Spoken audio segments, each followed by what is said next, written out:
I think I pushed the stop button. But now I it's can make recording. these look Yeah. like short shorts.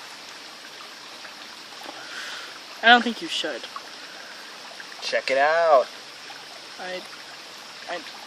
No.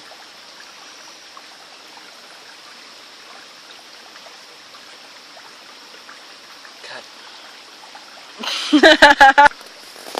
I'm just trying to think of something important to say. Bless you. That was important to say. Raina, Raina. look what we found. That's for you. That is for you, Raina. Happy birthday. Happy birthday! Happy birthday, Harry! It's a worm. Here you go, wormy. Okay. So, this is going to be like a question video, and we're going to have like a few questions on the video so that you guys can answer them. You can do it in video responses if you'd like, or comments.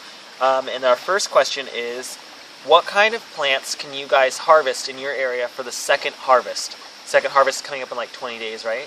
That's on the 22nd. On the 22nd. And what kind of things in your specific local area do people harvest? Herb-wise, vegetables, fruits, anything like that? I don't think they harvest fruits anymore, right? Fruits was the first harvest? Yeah. But it depends on the area, you know. Yeah, that's first question. So you can pause it now. And like today we harvested. Oh yes, we harvested today tomatoes and cherry tomatoes and peaches that the ants have already harvested. It's a little late for peaches. Yeah, they had already harvested. Yeah. And we probably could have grabbed a watermelon or two, but yeah, the watermelons look like they might have been done. They'll be done by the harvest. Yep. Too bad we don't have pumpkins this year. But that would be nice. Next year. Maybe not. Next year when I'm in Seattle, Here. I'll probably have my own pumpkin plant in a pot. In a pot. Pull. Pot. A pole. Pot. Pull and then Don't you know the Davenport? Is it on? Yes. Okay. Second question. How are you guys, because I know a lot of our fans are between like the age of like 11 and Older. like mid-20s usually.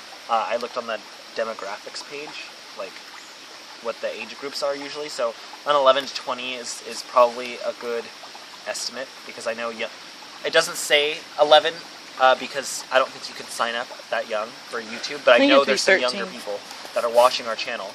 I know everybody's going back to school. Even if you're older, you're going to college probably. What are you guys doing to keep your magical life, and incorporate that into your busy schedules? Like, how do you guys do that? Obviously, we just get together on days that we're not like super busy, and we do fun stuff together, arts and crafts, other things like that, putting together like Book of Shadows pages, other things like that. What do you guys do to keep it up?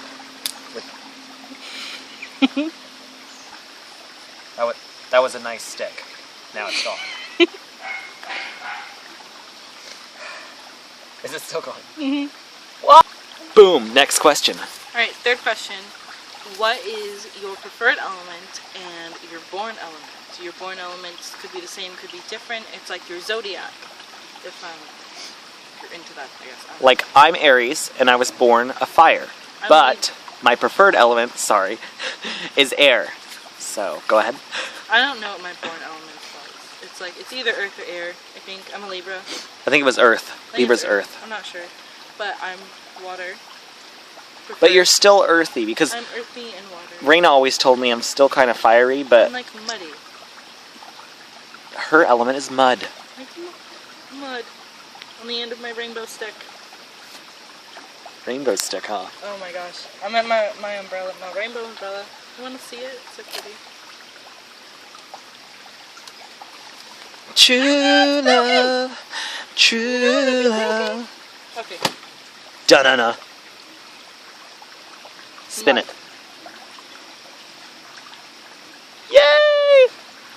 So that's our third question. Okay, so next question. Fourth question. How do you ground and center? There are so many different ways, and you don't have to do it any specific way. It's not a do or die kind of thing, or stuff like that. An example is when I ground and center. Some people like to lay down. I like to sit with my hands and feet connected to the ground, in-house or in the nature, I don't care. There are a lot of different methods. I just kind of go through all the elements, kind of a cleansing thing, and I connect with the earth as much as I can, and that's my grounding and centering. Whereas Rowan, and a lot of our group members actually, and me too, like to picture roots from your body going into the ground when you're sitting or laying, and you're connecting yourself to the earth and using the earth to ground yourself and center. Yes. So how do you do it?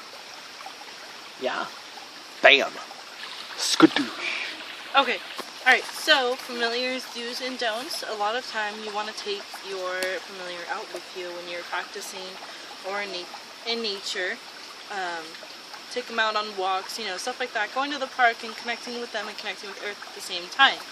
Well, here's a couple do's and don'ts and to knows.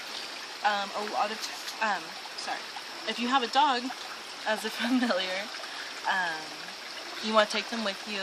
It really depends on where you are, whether you want to keep them on a leash or not, how comfortable you are with them walking around, because it doesn't mean that they're going to walk away, but if they do, you want to be able to keep them close to you. Cats, there are such things as cat harnesses, but a lot of cats don't like them, so you have to train your familiar on using a harness. Sometimes